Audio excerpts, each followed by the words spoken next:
When I was a kid, it was all about the 70s and the 80s, but they say the teens these days love the mid-2000s, and that must explain the recent phenomena, the resurgence of mid-2000s racing in racing sims. And Automobilista 2 remains one of the best places to do some fun historic racing. I guess it is historic 20 years ago. Oh my god.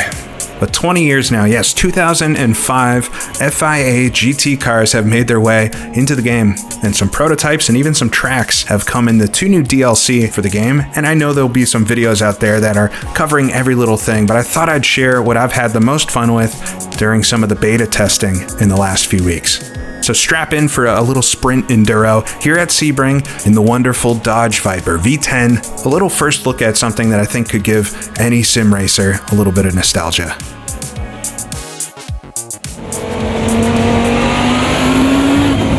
Oh man, what a silly little car this thing was. Welcome aboard the Dodge Viper. And I've been enjoying this a lot more than I thought I would this week, leading up for this new release here. Playing around with these in the beta a bunch, and I hope this race is half as fun as the ones I've been doing over there, because it's been really fun and nostalgic in a very different way than I was expecting. But we'll see if I can hold it around Sebring here for 30 laps or 30 minutes. Quite a number of laps, 2 different classes, 48 cars out here, rocket over the bumps and come to the green, see if I can get a clean start. Whoa, green flag really quick there. The C5 on my left got a good jump. So come down to turn number 1, nice and easy opening lap.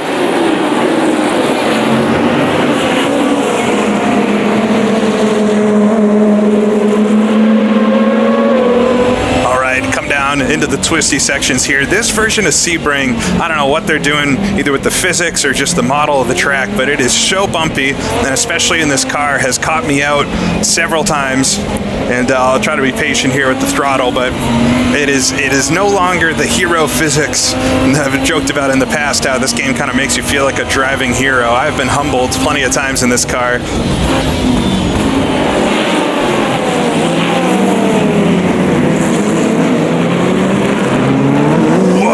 Almost spin it out there, light it up the rears. Oh, it's so much fun. I guess if the Dodge Viper is a silly car, I'm not sure what to call the Maserati, because that's also quite a silly car, but these are the 2005 GT cars, the GT1 class as they're called.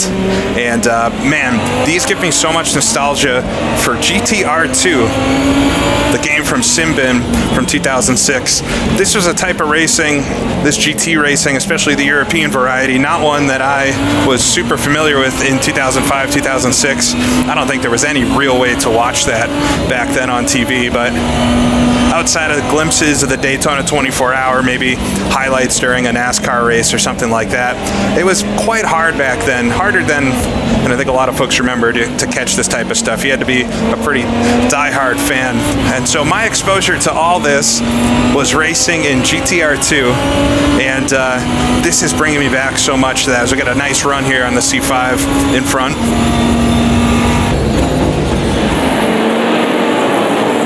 Brake a little bit earlier into sunset this time around. The AI will come over that huge bump there. The AI have been super entertaining to race. I'm around Sebring. Now this pack, or there's 2 DLCs that came out today. The one here with the cars, and then also a historic track pack with period appropriate tracks, I guess you'd say. So lock up the left front there a little bit into turn 1. Run right out to the edge, he gives it back to me.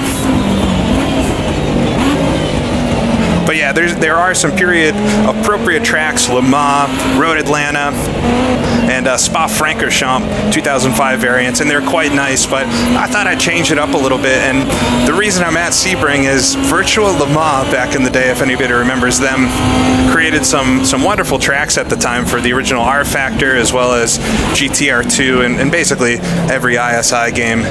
And I did so much racing around their version of Sebring in these types of cars. A lot of times the Porsche, but also the Viper here.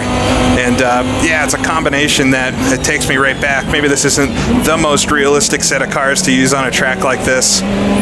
The ALMS cars would have been a little bit different for 2005. And of course, we've got no prototypes out here right now, but it brings me straight back to that simpler time, let's say. right, nicely run through there. I've got the AI on 106% and just medium aggression. With this update, Ryza have made a lot of changes to the AI, some of which I've definitely noticed, others that I haven't quite noticed as much. So we'll run a bit deep there.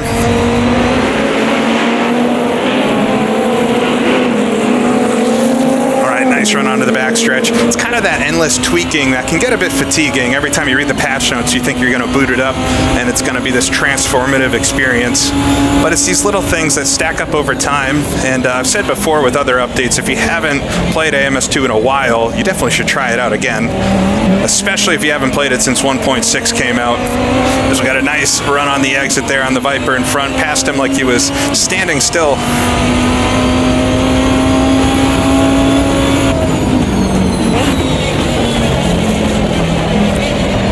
A little bit of a crash in front. Avoided all that. They stack up behind. Got cautions off. You can have full course cautions in this though. It's turning into quite a capable little offline game. If you can get past a few of the niggling little points with the AI, and especially with how they pass each other, but there's been a lot of changes to that, or at least a lot written in the patch notes about passing cars in qualifying sessions, passing them with blue flags during a race, and we should catch the NGT cars, the lower class of the two that were racing here throughout the race, and I'm eager to see how the AI do with getting around them. Will I have a big advantage, or will we funnel through in a more or less give and take scenario? I'm up to 6th in class. I got the leaders in front. We're stacked up pretty well.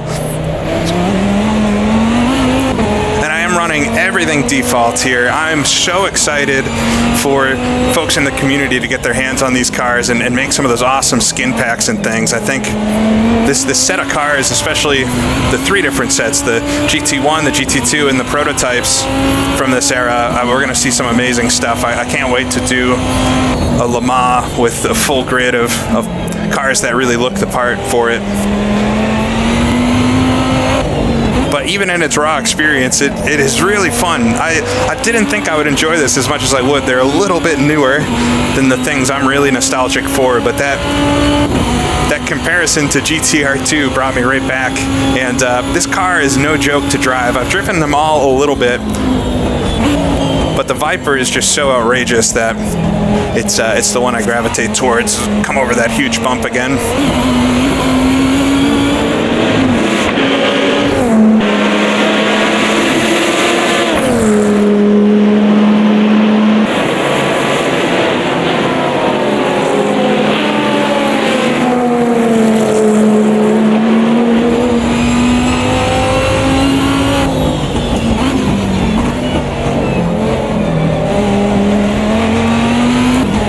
So with this set of cars, Ryza did a pretty interesting thing. We've got in the top class here, GT1 class, I think 5 or 6 different cars. There's a Lamborghini, there's the Corvette, of course, there's the Maserati, the Aston Martin. It's a nice set of GT cars. It's missing the Ferrari, it would have been the 550 or the 575. I think the 550 was the more common one that raced in FIA GT in 2005, and so it is missing one of the big ones. But then for the lower class, the GT2, or they were called NGT a lot. They might be called that in the game too, but the Porsche that they've got in there was awful lonely, and they've actually added a Ferrari 360, but it's not the Ferrari 360. It's a kind of a fake fictionalized version. It's very similar to what they've done in the past with all their formula cars. They've got those 90s formula cars where they've got maybe one real one, the McLaren, and then the rest are somewhat fictionalized but based on real cars. And I would have to say the Ferrari 360 looks a lot like its real life counterpart. But I think it is so cool that they've done that, and I hope that they continue to do stuff like that to flesh out the classes. I know licensing and things is not the easiest, and as long as it looks somewhat like it, but then most importantly feels like it and drives like it. Whoa, as the Corvette in front of me there goes for a little block. He's really going to outbrake me here into the final corner, see if I can get him on the exit. So try not to run into the back of him here. There we go, come up the inside. Seems to be where I'm strongest. Pick up 5th position. I'm doing a bit better in this one than I've done through some of my testing. I think the practice helps. bunch of understeer towards the exit there. There we go. Yeah, but having more than one make of cars will slide a bit wide. Whoa, as the Corvette comes back on me, making contact there. He backs out of it. Crazy Viper driver ahead. All right, just as I say, I'm doing better. I make a big mistake there, but kept it on the road, which is the most important part. And you'll see I'm blipping the downshifts. I found it so easy to lock the diff in this car. If you're downshifting aggressively, that you really need to blip it, even though it's a sequential. A pretty interesting car to drive. A lot more personality, I think, than some of the more modern GT cars, and that's probably what makes this set a bit more special for folks that are maybe into the most modern cars. This is like one step backwards in technology, maybe a couple steps backwards in technology, but a little more raw, but still similar types of racing. You can kind of see where things came from somewhat. We got one Viper in front, trailing behind the 3 liters.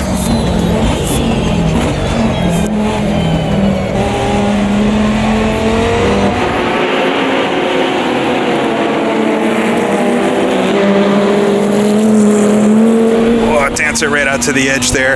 It's so interesting that AMS2 releases this set of cars as they do when this same year, same era of racing is what's been featuring pretty heavily in the promotions for Project Motor Racing. And I honestly think it's a coincidence to some extent. They've been working on this. Ryza announced quite a long time ago that they were working on some historic endurance content, and we really only got a lot of the details about PMR over the last year or so. So I have to think this has been in the works, and it's not just a reaction, but it is quite a coincidence, you'd say. And comparing the two, I mean, it is a very similar set of cars. In PMR, you also have like the Lister Storm and a couple versions of the Corvette and things. But you do have all those prototypes and the NGT cars and everything. I think this will be a very interesting head-to-head comparison between the two sims, and what I'm experiencing here and what I've been playing around with is going to be pretty hard to beat. It is quite a fun set of cars to race with offline, and although it's not perfect, it has been a very entertaining time for me.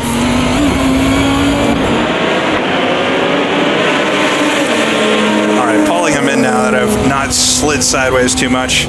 It's a test in patience. As you can see, it's starting to get a little bit later in the afternoon. There's been some enhancements to the night lighting as well on GT cars, which I'm excited to see here.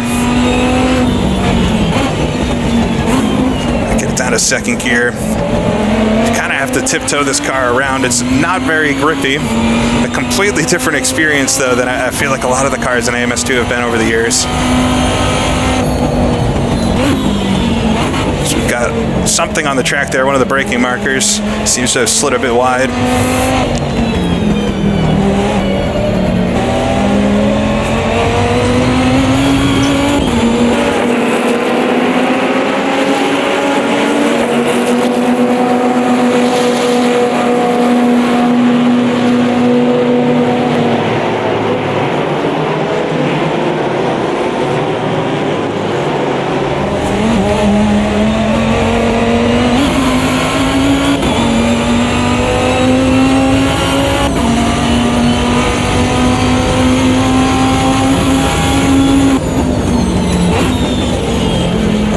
Up on halfway through this. I started it at 11 a.m.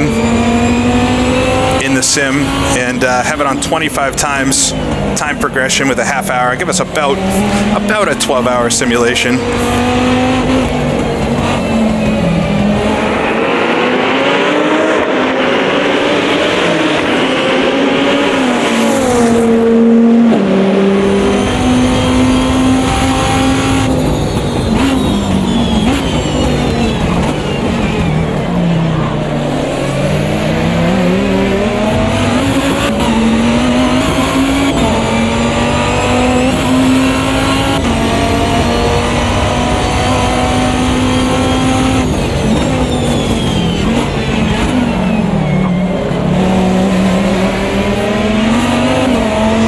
most recently made an AMS2 video driving the vintage Formula cars. I got a lot of comments about how what I'm feeling might really be the force feedback changes that have happened in this sim over the past few releases. And it does have a completely rewritten, I guess, force feedback code and different parameters.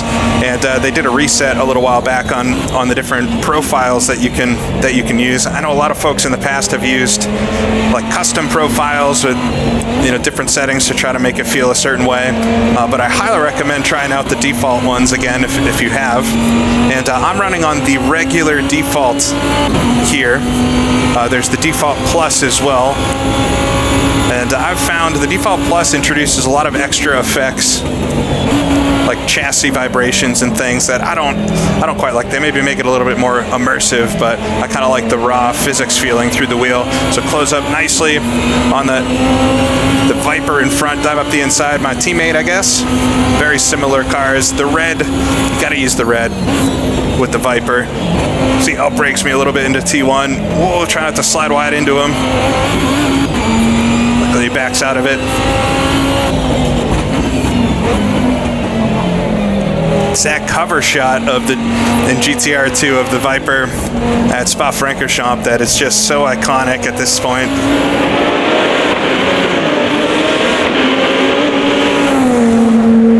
All right, we got the leading pack in front. The top three, they're all packed together, which is interesting. I don't know if they're just holding each other up or not. Just got some side-by-side there. Oh, the Viper behind spooks me on the brakes a little bit. He gets back around on throttle. As you get offline, it's very slick out there.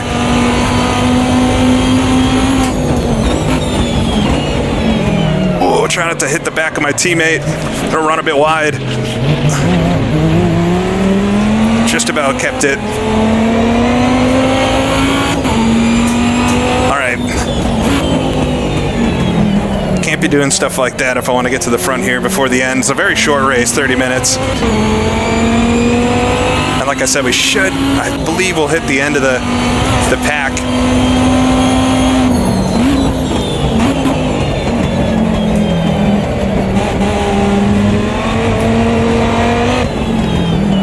Into the evening. Really love how this game looks visually. That's never really been the issue with AMS2. They've added a new anti-aliasing setting. I'm not running it here. I've never really had a problem with anti-aliasing, but I know for folks that do VR and maybe some other types of displays and things, it's been an issue in the past. So hopefully that helps them, folks with those issues, enjoy how this game looks, because the lighting is incredible in it. And as we get further into the evening here and then into the night, it really comes alive.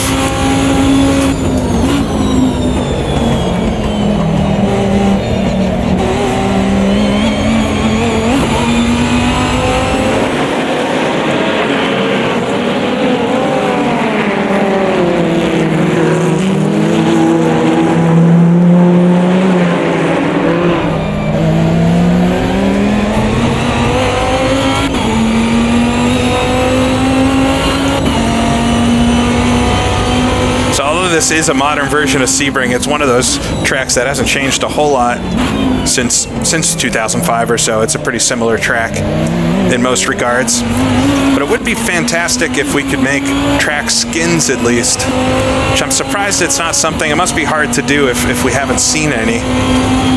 But being able to simply change the signage and things around a track could really add a lot to make it feel a little more appropriate. Let's go third gear through this time. You have so much torque in this car, you don't really need the extra downshift sometimes. Try to keep it in third here this time. Oh, better launch, yeah. A nice run on the car in front. Coming with the left side, he's fading to block a little bit. I love that. As we go side by side, he hangs it out there. That's the kind of stuff I like to see. They don't just give it to you. The release notes for this have a quite lengthy section about the aggression logic and how it's been updated in different circumstances and things. And running on medium aggression is generally what's recommended, medium or high. So I'll get a nice run on the car in front. See if I can break a little bit later down here into sunset. Quite literally sunset. Man, he really outdid me there. As I got a car sideways in front, a couple of them. It's going to split up that leading group.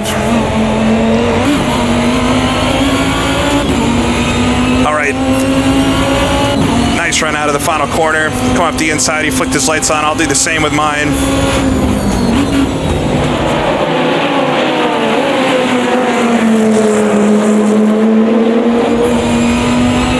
Battling for third position now with the crashes and sunset. Outbrakes me into the corner.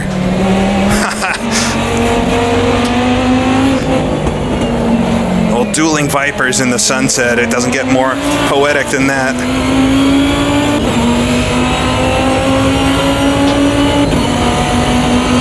I have a little bit of a run here coming down to the hairpin. He puts it in the middle of the track, face to the inside. Come on, buddy. Oh, I don't know how he decided I was going to be the guy he wanted to race, but this is absolutely fantastic. All right, I can see some cars in front. I think we're just starting to catch the back of the pack.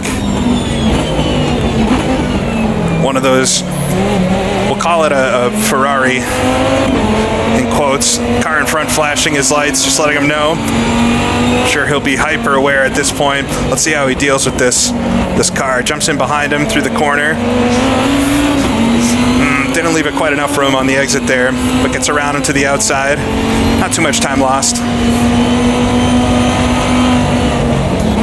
But yeah, if you don't look too hard, it looks a lot like a 360, so certainly appreciated to really add some depth to it. And like I was saying before, I wouldn't mind seeing kind of a fake Lister Storm or the Ferrari 550 that should be in this class as well, just to help pad it out. Let's get another nice run on the 36 in front. It's just not enough space for him to block me here. Oh, I really tried to stand on him that time.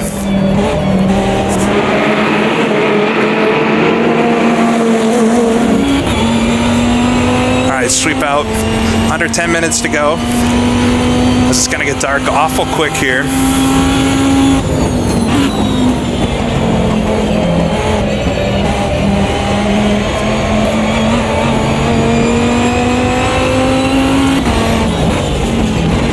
So we're quickly catching the two in front. Have to bump them up a little bit. I've had more trouble catching the leaders with 106%.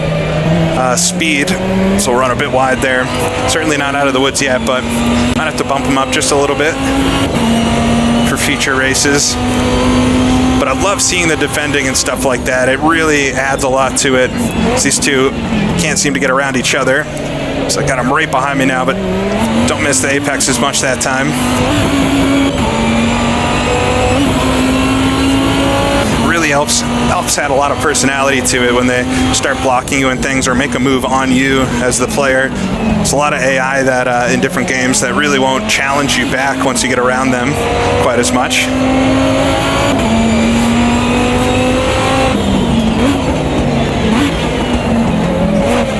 With the amount of notes and things in the patch, I mean, Ryza clearly are trying to do what they can to make it better and better with every release.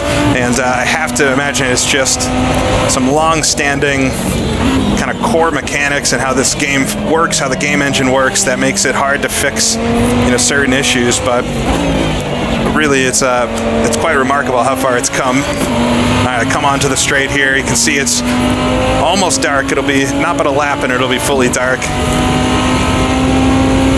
Absolutely lovely.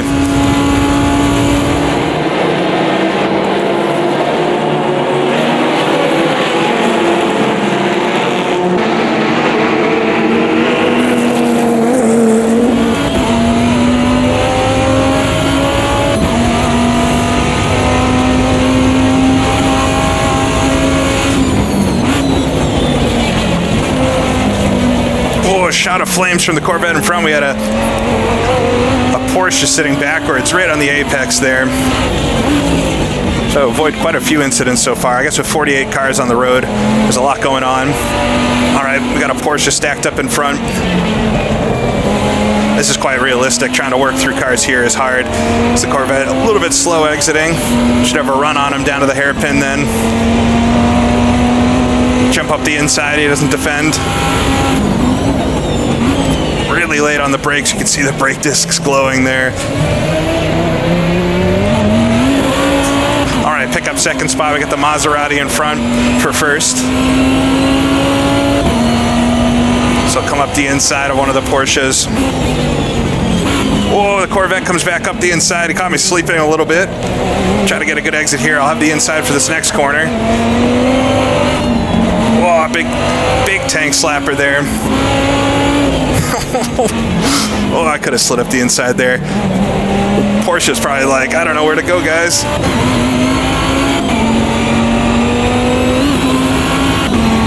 Really can't see where you're going at all when you're up behind another car like that. It makes it quite tricky.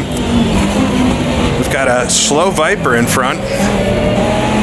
Maybe one involved in an accident earlier, not sure. Ooh, got a knock to the inside. There's the other Viper. It's quite a whack there.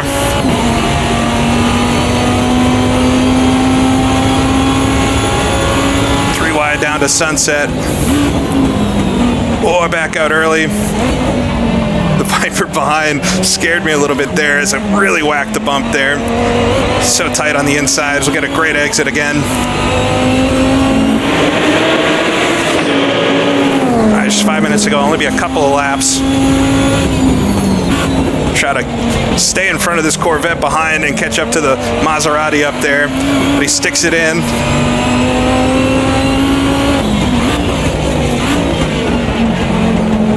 Trying to use all the revs now, give him a little bit of space. There we go. One thing I do see when folks race the AI is they treat them quite often like they're not real. And that's part of the immersion factor too. Is if you're racing offline, I mean, you can race anything however you want, but you may have a better time if you race them like they're, real opponents rather than trying to cheat against them or hit them out of the way and stuff like that. If you give it that extra breath, because an accident would mean a lot of money and maybe getting hurt, can add a lot to it. Closing in on the Maserati in front. I think I'll only have maybe 1 or 2 more laps after this to do it. Definitely faster than him. It's more just holding myself back and not locking up the tires like I did there. I really love this though. I really didn't think I was gonna. This is not quite my era, but I guess it is my era since I enjoyed it so much back in the day with GT-R 2, and yeah, to see it in such fidelity here, and it's fun to drive. It's quite nice. I can only hope that they do some more tracks. I think the tracks that they did release with this, Road Atlanta, Le Mans, Spa, they're all nice ones to have. Spa got that funky little chicane at the end that it only had for a few years. I may have to do a race there to show that one off as, ooh, big slowdown in front as the Maserati gets collected in it a little bit. Good run on him down the front stretch here. He actually avoided that quite well. Get up the inside, down into turn number 1. Slide up in front of him. There we go. All right, try to run away, be nice and clean. He dips it on the inside a little bit, give him a little bit of space. There we go, backs up.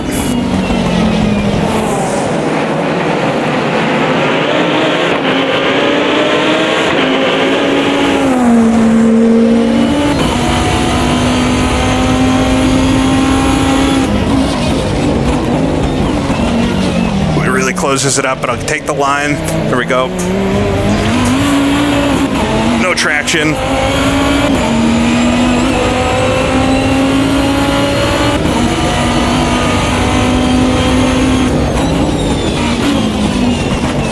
Oh, come on. I run a bit wide. I thought I was braking way too early for that. Let him by. People are going to think I did that on purpose, but I just lost myself on the brakes there. It's a little disorienting going into nighttime with you don't have quite the same sense of speed, even in a game. All right, I should be able to get him back here.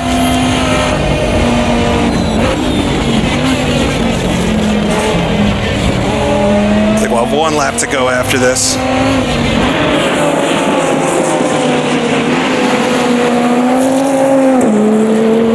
Maserati's got a lot of traction though. That's a very fun car to drive as well. They're all pretty fun to drive, but Maserati is the right kind of outrageous.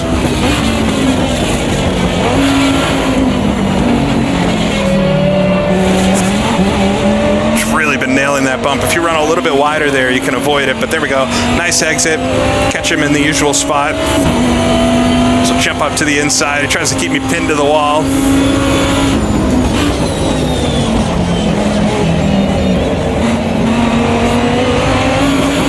All right, take the lead away. He's coming back on me a little bit.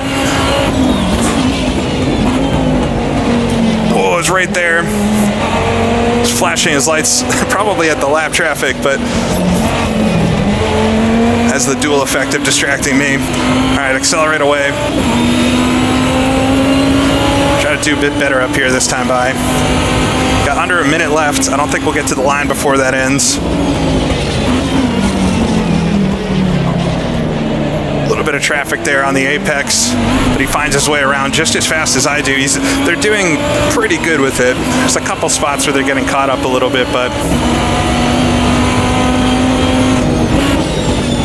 certainly not any worse than GTR2 is. Finally get the apex this time through his Aston there, very slow.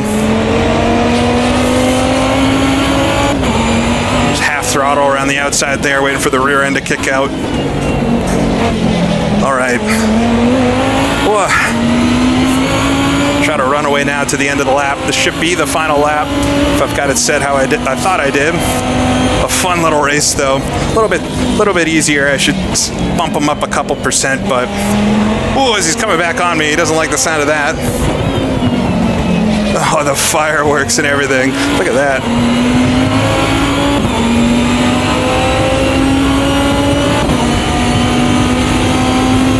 Come down to Sunset Bend for the final time. Got two Ferraris there on the left, pass them easily. They come around to take the checker flag. Yeah, a lot of fun. This is really just a quick little thing to show these off, because I've been doing this combo a lot with the beta testing, and I've been having a lot of fun with it. I think people are going to absolutely love this pack. This is a tiny fraction of what it offers, and all of the cars are $10. The three classic tracks, which I'll have to do another video at some point driving on some of those, but that's another $10, and I think it's money well spent for this kind of stuff. It's really, I know we've got, like I was saying, competing sims doing similar content, but I think the experience overall here is something that's going to be quite hard to match. And yeah, if you've got any nostalgia for 2005 FAA GT, I love the fireworks. If you've got any nostalgia for this era or GTR2, I think you feel right at home here. So I think I'll be back quite soon with some more from all this. So until then, this is GP Laps, and I'll see y'all again next time.